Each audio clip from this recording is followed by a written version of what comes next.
وسلم نے فرمایا، ان کا لہجہ، ان کا انداز، ان کا انصاف اور ان کی سادگی ایسی ہوگی کہ دنیا تھک کر بھی ان پر کوئی الزام نہ لگا سکے گی۔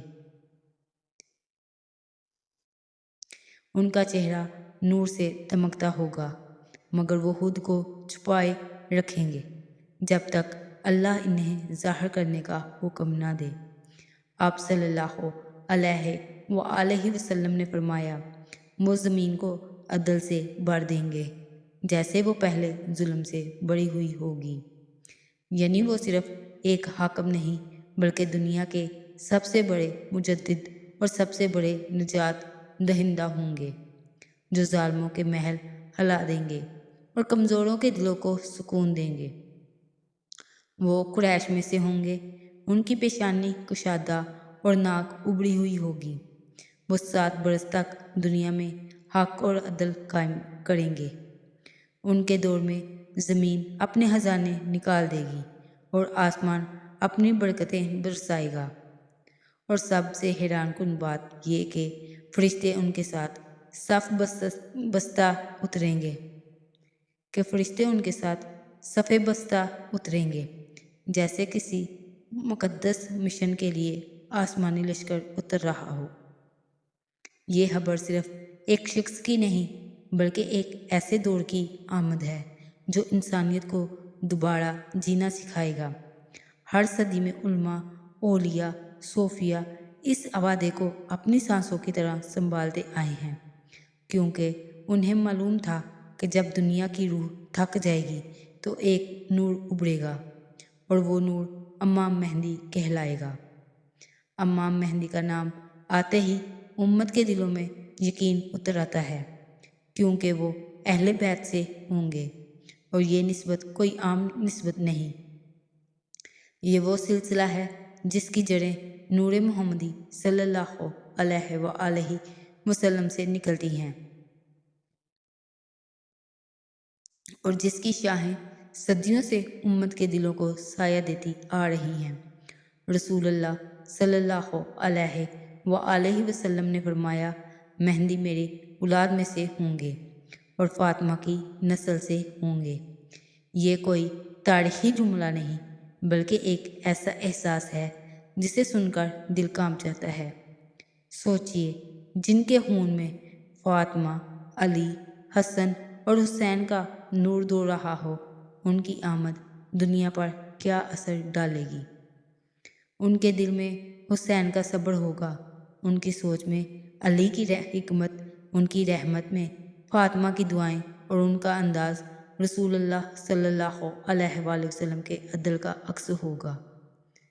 دنیا نے بہت حکومتیں دیکھیں، مگر اہل بیت کی قیادت تاریخ میں صرف چند بار چمکی، اور اب وہ نور آخری بار امام مہدی کی صورت میں ظاہر ہوگا۔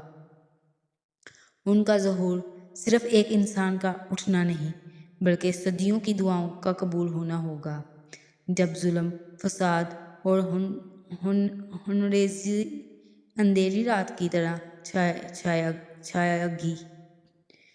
گئی۔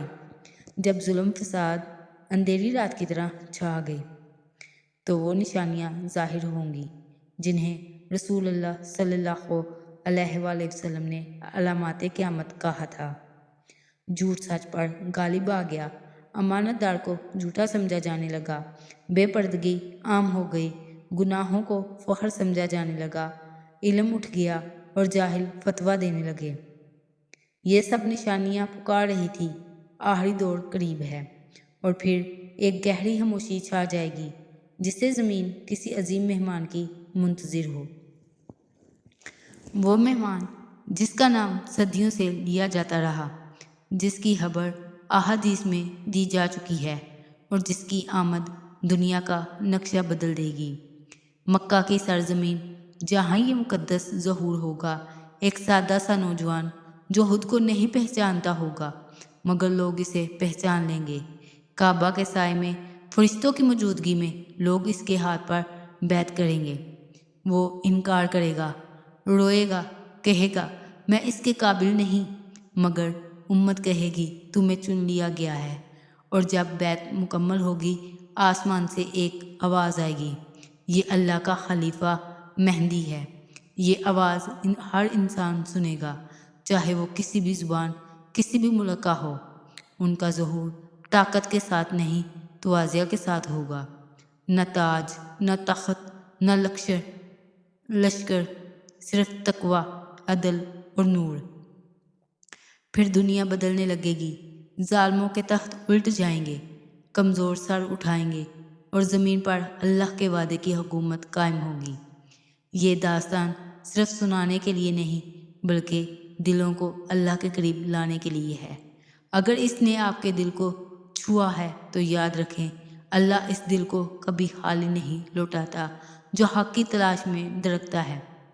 اگر یہ داستان پسند آئی ہو تو اسے صدقہ جاریہ سمجھ کر شیئر کیجیے اور ہمارے چینل تحفہ محمد کو سبسکرائب کیجیے تاکہ یہ نور مزید دلوں تک پہنچ سکے۔ اللہ تعالیٰ آپ پر اور آپ کے گھر پر اور آپ کے رزق پر اپنی بے حساب رحمتیں نازل فرمائے۔ آمین ثم آمین۔